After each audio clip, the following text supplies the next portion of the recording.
ஆண்டவராகிய இயேசு கிறிஸ்துவின் நாமத்தினாலே இந்த நாளிலே உங்களுக்கு வாழ்த்துக்களை தெரிவித்துக் கொள்கிறேன். எப்படி இருக்கீங்க? சந்தோஷமா இருக்கீங்களா? மகிழ்ச்சியா இருக்கீங்களா? உங்களை சந்திக்கிறதுல மிகுந்த மகிழ்ச்சி அடைகிறேன். பிறந்த நாளை திரும்ப நாளை கொண்டாடுகிற பிள்ளைகளை இயேசுவின் நாமத்தினால் ஆசீர்வதிக்கிறேன்.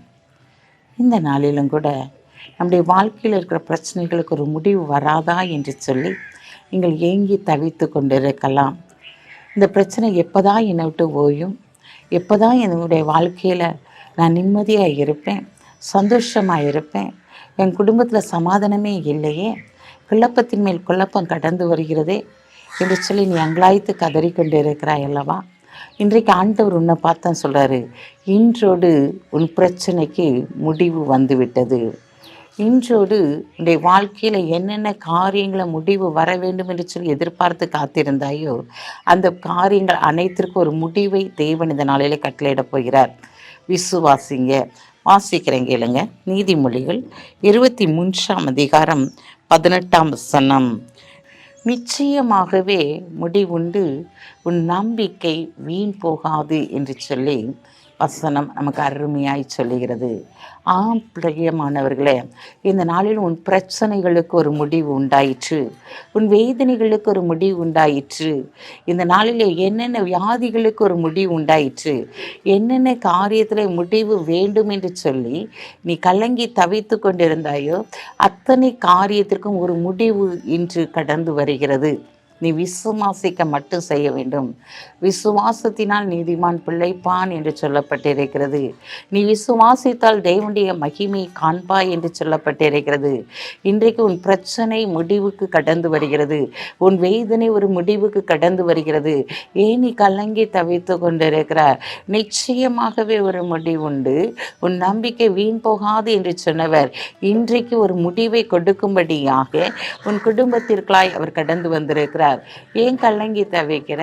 உன் பிள்ளையுடைய வாழ்க்கையிலும் சரி, உன்னுடைய தொழிலும் சரி, அவர் கடந்து வந்து உன் தொழிலை ஆசீர்வதிக்க போகிறார். நீ என்னென்ன காரியங்களுக்காக அழுது புலம்பிக் கொண்டு இருக்கிறாயோ அந்த புலம்பலுக்கு ஒரு முடிவு உண்டாயிற்று.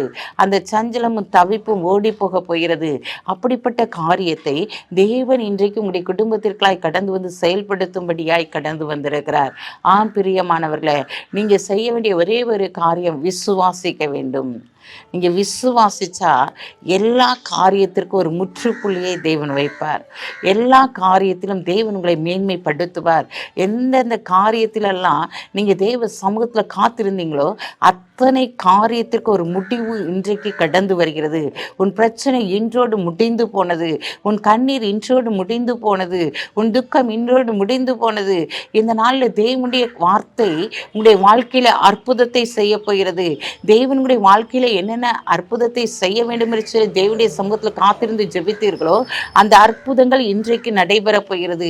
எல்லா சூழ்நிலைகளும் மாற்றப்பட போகிறது. ஏன்னா சூழ்நிலைகளை மாற்றுகிறவர் உன்னோடு கூட இருந்து உன் சூழ்நிலைகளை மாற்றி உன்னை கனப்படுத்தி கண்மலையின் மேலே நிறுத்தும்படியான காரியத்தை செயல்படுத்தும்படியாய் கடந்து வந்திருக்கிறார். பயப்படாத. ஏன் நீ கலங்கி தவிக்கிற? ஆண்டவர் உன்னோடு கூட இருந்து பெரிய காரியங்களை செய்வார். கண்களை மூடி ஜெபிப்போம். அன்புள்ள ஆண்டவரே, இந்த நாளுக்காக உமக்கு நன்றி சொல்லுகிறையா.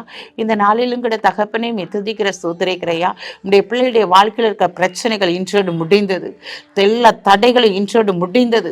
ஆண்டவரே, இந்த நாளில் நீர் எகுவா நிசியா இருந்து இவர்களை வெற்றி சிறக்க பண்ண போற தயவுக்காக உமக்கு நன்றி செலுத்துகிறோம் ஆண்டவரே. இந்த நாள் இவருடைய வியாதி இன்றோடு முடிந்தது, இவருடைய கடன் பிரச்சனை இன்றோடு முடிந்தது, இவருடைய கண்ணீர் இன்றோடு முடிந்தது சுவாமி. அப்படிப்பட்ட காரியத்தை உடைய பிள்ளையுடைய வாழ்க்கையில செய்து ஆண்டவரே இந்த நாளில் இவர்களை கனப்படுத்த போற தயவுக்காக உமக்கு நன்றி செலுத்துகிறோம். பிறந்த நாளை திரும்ப நாளை கொண்டாடுகிற பிள்ளைகளை இயேசுவின் நாமத்தினால் ஆசீர்வதித்து ஜெபிக்கிறேசப்பா.